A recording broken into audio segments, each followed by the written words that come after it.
Moving to Thailand with my cat has been one of the most rewarding things I've done, but honestly, it also came with a lot of stress that I wasn't expecting. In this video, I'm going to share what life has really been like with a cat here.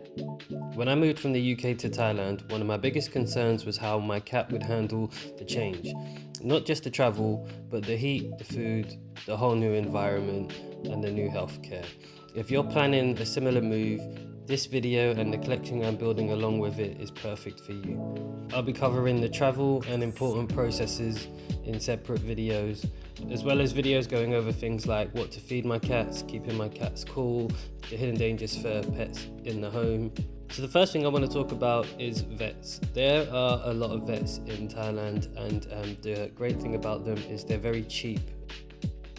But with that said, there are different vets for different things, and depending on what side of the area of Hua Hin you live on, there are different ones different people go to just for convenience. And my favourite vet is University because it's on this side, and they're usually the best for serious issues and conditions, because we have had some transition issues coming here.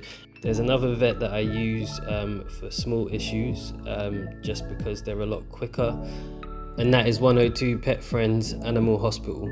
They're really good for small issues, and you can basically go there at any time and just turn up and be seen very quickly. They're very responsive online as well, which is great, because if you've got small concerns or things, you don't have to really waste time going in there.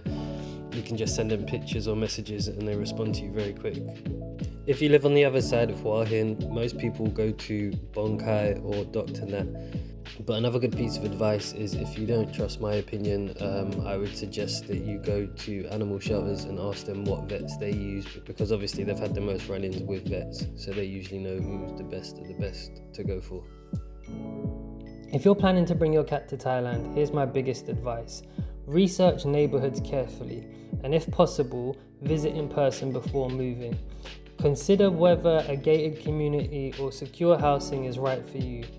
Ask shelters for vet recommendations, as they're the real experts, and make a backup plan for emergencies, whether that's knowing a 24-hour vet nearby or having a taxi service that's okay with pets. The adjustment isn't always easy, but it's possible. Once you find the right setup, your cat can live happily and safely here. So that's been my experience of keeping my cat safe in Thailand, from dealing with soy dogs to adjusting to the heat and finding the right vet. It was stressful at first, but worth it in the end. And if you're curious about how I actually brought my cat over, flights, paperwork, the travel crates, stay tuned, because I'll cover all of that in a separate video. Thanks for watching.